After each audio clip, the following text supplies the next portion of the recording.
The cell is small. Concrete. Steel. A narrow bed. A toilet. A sink. Larry Nassar wakes each morning in federal custody, surrounded by men who despise him. He is not in solitary confinement by design. He is in solitary confinement for survival. In most prisons, there is a hierarchy, a code, and at the bottom of that hierarchy, below murderers, below gang leaders, below armed robbers, are those convicted of crimes against children.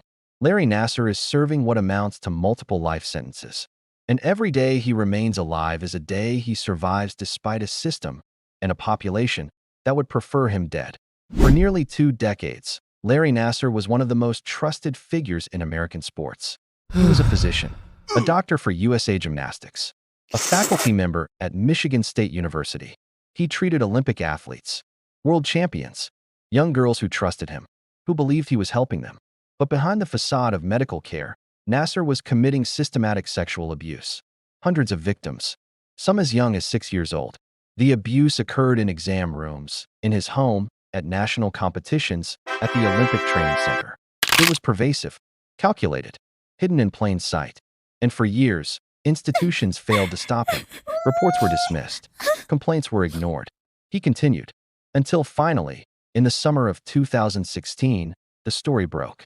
Victims came forward. Investigations began. And the full scope of his crimes became undeniable. In January 2018, Larry Nassar was sentenced in Michigan State Court. The hearing lasted 7 days. 169 victims gave impact statements. They spoke of trauma, of betrayal, of lives destroyed. Judge Rosemary Aquilina sentenced him to 40 to 175 years in prison. It was a symbolic sentence, a statement. Nassar was already serving a 60-year federal sentence for child pornography. He was also facing additional state charges. The mathematics were simple. Larry Nassar would die in prison. There was no possibility of release, no hope of freedom. He was 54 years old, and the rest of his life would be spent behind bars. After sentencing, Nassar was transferred to the federal system. Initially, he was held at the United States Penitentiary in Tucson, Arizona. USP Tucson is a high-security facility. It houses approximately 1,000 inmates, many of them serving lengthy sentences for violent crimes, drug trafficking, organized crime. Nassar was placed in a special housing unit. Protective custody, not as a privilege, but as a necessity. Within hours of his arrival, threats were made. Other inmates knew who he was, what he had done. The news coverage had been relentless. His face was recognizable. His crimes were public. And in the rigid social structure of prison, he was marked. If you want to understand what happens when the justice system intersects with prison culture, when punishment becomes survival, stay with us. Because Larry Nassar's experience is not just about legal consequences. It's about what happens when someone universally reviled enters an environment where violence is currency and protection is never guaranteed. The intake process at USP Tucson was routine. Nassar was photographed, fingerprinted, issued a khaki uniform. His belongings were cataloged. His medical history reviewed. He was assigned a cell number, a bunk, a schedule. But beneath the procedural efficiency, there was tension. The guards knew. The other inmates knew. And everyone understood that his presence complicated everything. Protective custody meant separation. It meant Nassar would not have access to general population. He would not eat in the common dining hall. He would not participate in recreation with other inmates. He would be isolated. But even isolation has limits. The first assault came in May 2018. Nassar had been in federal custody for less than 6 months. He was attacked by another inmate in his cell. The attacker had been transferred into the same housing unit. Details of how this occurred remain unclear. Whether it was an oversight, a deliberate placement, or an act of corruption has never been fully established. The assault was brief but vicious. Nassar was beaten. His injuries were severe enough to require medical attention. He survived, but the message was clear. Even in protective custody, he was not safe. Prison officials conducted an investigation. The attacker was disciplined. Nassar was moved, not to a different prison, but to a different unit within the same facility. The problem, however, was structural. USP Tucson was not designed to house high-profile offenders requiring permanent isolation. The protective custody units were limited, overcrowded, and the presence of a child sex offender, especially one as notorious as Nassar, created instability. Other inmates resented the extra security measures. Guards grew weary of the constant vigilance required, and Nassar himself became a focal point of anger, resentment, and violence. The daily routine in protective custody is different from general population, but it is no less oppressive. Nassar wakes early. The lights in his cell are controlled remotely. Meals are delivered to his cell or eaten in a small, segregated area with only a handful of other protective custody inmates. There is no communal dining, no casual conversation. The men in protective custody are there for a reason. They are informants, gang dropouts, former law enforcement, or, like Nassar, convicted of crimes that make them targets. They do not trust each other. They do not form alliances. They coexist in a state of mutual suspicion and isolation. Recreation is limited. Nassar is allowed out of his cell for 1 hour a day, sometimes less. He is taken to a small yard or a concrete recreation area. He is alone, or with 1 or 2 other inmates under constant supervision. There is no gym equipment, no basketball court, no weights, just space. He can walk. He can stretch. He can stand in the sun, if there is sun, and then he is returned to his cell. The rest of the day is spent in confinement. 23 hours, sometimes more. The walls are beige. The floor is concrete. There is a small window, narrow and reinforced, through which he can see a sliver of sky. But mostly, there is nothing, just time. Communication with the outside world is heavily restricted. Phone calls are monitored. Letters are read. Visits, when they occur, are conducted behind glass. Physical contact is not permitted. Nassar's family, what remains of it, is fractured. His ex-wife divorced him. His children have distanced themselves. Some victims have stated publicly that they hope he suffers, that they hope he experiences fear, that they hope he understands, even in some small way, the terror he inflicted on them. Whether Nassar feels remorse is unknown. He has made statements, apologies, but they have been met with skepticism, with anger, with disbelief. Words mean little in the face of such systematic harm. The psychological impact of protective custody is profound. It is a strange paradox. Nassar is isolated for his own protection, but isolation itself is a form of psychological punishment. Studies have shown that prolonged solitary confinement leads to anxiety, depression, paranoia, cognitive decline. The human brain is not designed for such deprivation. It craves stimulation, connection, purpose.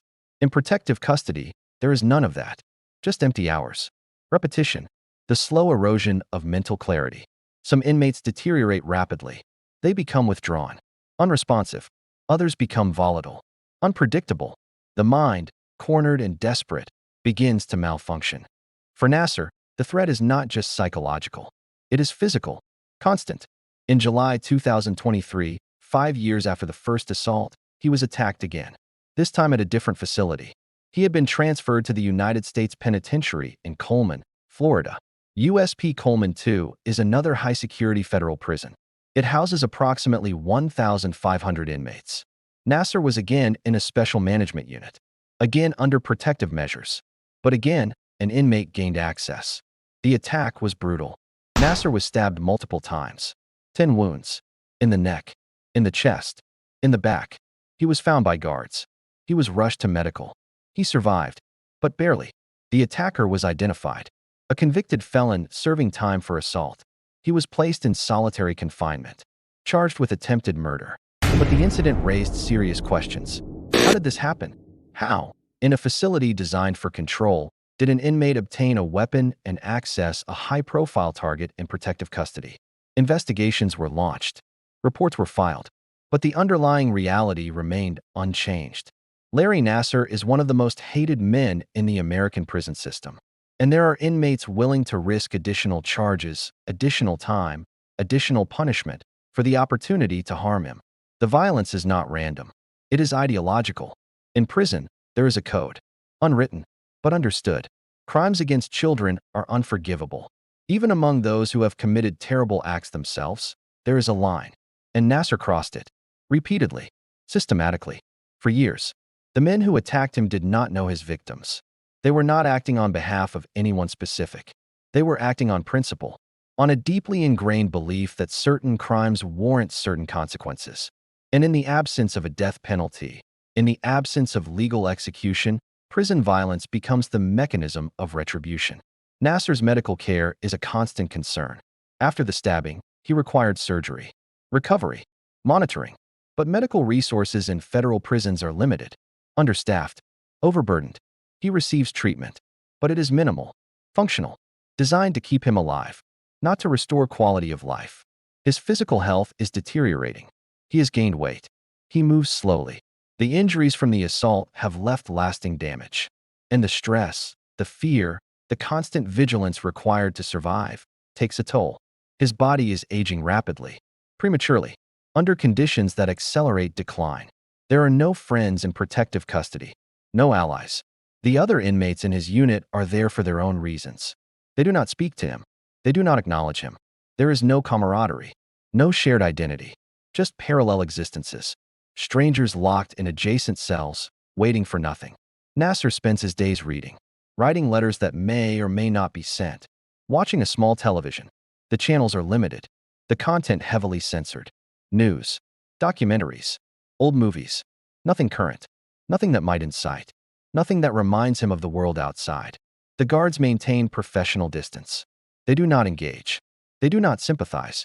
To them, Nassar is a job, a responsibility, a liability. They ensure he is fed, that he is counted, that he remains in his cell. But there is no warmth, no human connection. They have read the reports. They know what he did.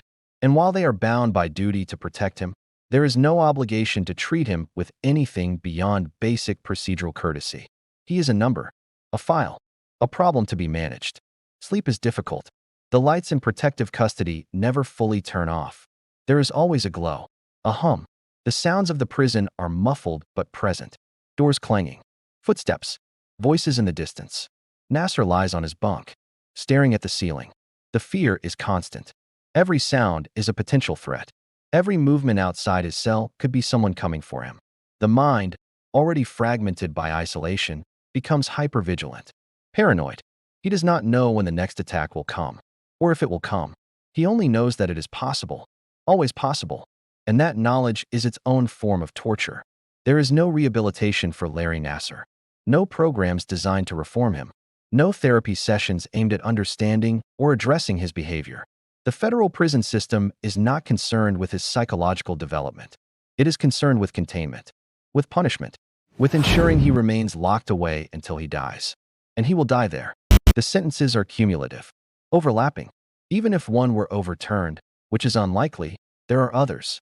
He is serving effectively multiple lifetimes. The mathematics are irrelevant. The outcome is certain. His legal team has filed appeals, motions, complaints about the conditions of his confinement, about the attacks, about the inadequacy of protective measures. But the courts have shown little sympathy. The public has shown even less. There is a pervasive sense that whatever suffering Nassar endures is deserved, earned, a natural consequence of his actions. Victim advocacy groups have stated publicly that they feel no pity, that his fear, his pain, his isolation are a fraction of what he inflicted on hundreds of young girls, and that any discomfort he experiences is justice, however imperfect. The long-term psychological outlook is bleak. Experts who study inmates in protective custody describe a specific form of deterioration. The constant threat of violence creates a state of chronic stress. The body remains in a heightened state of alert. Cortisol levels spike. Sleep suffers. Cognitive function declines. Memory becomes unreliable. The ability to process information slows. Some inmates in similar situations have reported auditory hallucinations, visual distortions, a sense of unreality. The mind, deprived of normal social interaction and subjected to relentless fear, begins to break down. Whether Nassar is experiencing these symptoms is unknown, but the conditions are ripe for it. There is also the question of meaning. In general population, inmates often find purpose. They work. They participate in programs. They form relationships, however fraught. But in protective custody, there is none of that. No job, no community, no future, just existence. Day after day, year after year, until death. The philosophical weight of that is crushing. To know that every day will be the same, that there is no progression, no milestone, no achievement, just survival. And even survival is uncertain. Larry Nassar will grow old in a cell. His hair will gray. His body will weaken. He will develop the chronic illnesses that come with age and stress. Diabetes, heart disease, arthritis. He will require more medical care, more monitoring, and he will receive it, not out of compassion, but out of obligation. The system will keep him alive, because death, at least natural death, is not the punishment. The punishment is time, endless, formless, suffocating. There is no redemption arc here, no moment where he is forgiven, no transformation that erases the harm. The victims he abused will carry those scars forever. Some have spoken about reclaiming their lives, about healing, about refusing to let him define them. But the trauma is permanent, and so is his incarceration. The two are linked, forever. His punishment is a response to their suffering. And while it cannot undo what was done, it is the closest thing to accountability the system can provide. The prison itself is indifferent. The walls do not care. The guards move through their shifts. The routines continue. Nassar is one inmate among thousands. His notoriety fades with time. New cases emerge, new headlines. The public attention moves on. But he remains. In the cell, in the unit, in the system, forgotten by most, remembered by those who cannot forget. There is something deeply unsettling about the permanence of it. Not because Nassar deserves sympathy. He does not. But because it reveals the machinery of punishment in its rawest form. The stripping away of humanity. The reduction of a person to a set of risks to be managed. The acknowledgement that some actions place you beyond the bounds of society, beyond redemption, beyond hope, and that the consequence is not death, but a kind of living erasure. You exist, but you do not live. You breathe, but you are not part of the world. You are removed, archived, stored away, until biology completes what the law cannot. The concrete walls absorb everything. Sound, light, time. Larry Nassar sits in his cell. The door is locked. The window is narrow. The air is still. He is alive, but he is not living. He is waiting. For nothing. Because there is nothing to wait for. No release. No parole. No second chance. Just the slow, grinding passage of years. And the knowledge that this is how it ends. Not with a dramatic conclusion. Not with closure. But with silence. With emptiness. With the quiet, relentless erosion of whatever remains. The fluorescent light hums. The walls are beige. Time moves. But nothing changes. And that, perhaps, is the point. The American prison system holds thousands of stories like this. Some you've heard of. Most you haven't. If you want to see more documentaries exploring the psychology of incarceration, the reality behind the headlines, and what happens after the cameras leave the courtroom, subscribe. New investigations every day. Because these stories don't end with sentencing. They're just beginning.